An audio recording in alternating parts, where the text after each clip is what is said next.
জুলাই থেকে সেপ্টেম্বর এই ৩ মাস ইলিশ মৌসুম হিসেবে পরিচিত। বছরের অন্য সময়ের চেয়ে এই সময় মাছের দাম থাকে কম, তবে চলতি মৌসুমে দেখা যাচ্ছে ভিন্ন চিত্র। ভরা মৌসুমেও মাছের দাম সাধারণ ক্রেতাদের নাগালের বাইরে। এ বিষয়ে দক্ষিণ অঞ্চলের বড় ইলিশ অবতরণ কেন্দ্র চাঁদপুর মাছঘাট থেকে বিস্তারিত জানিয়েছেন প্রতিনিধি বিল্লাল ঢালী। ইলিশের বাড়ি চাঁদপুরে ইলিশ কিনে খেতে পাচ্ছেন না সাধারণ ক্রেতারা।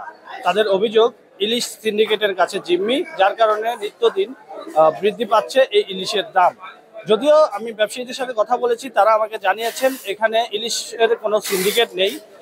তারা উন্মুক্ত ডাকের মাধ্যমে মাছগুলি বিক্রি করেন। মূলত ক্রেতাদের চাহিদার কারণেই যারা পাইকারি ব্যবসায়ী আছেন তারা সর্বোচ্চ দরদাম হাঁকিয়ে থাকেন মাছ ক্রয়ের ক্ষেত্রে, এতেই মাছের দাম বৃদ্ধি পায়। এছাড়াও মাছের দাম বৃদ্ধি পাওয়ার আরও একটি কারণ হিসেবে তারা উল্লেখ করছেন, নদী কিংবা সাগরে যে পরিমাণ ইলিশ থাকার কথা এই ইলিশ মৌসুমে, এবার চলতি মৌসুমে কিন্তু সে পরিমাণ ইলিশ পাওয়া যাচ্ছে না।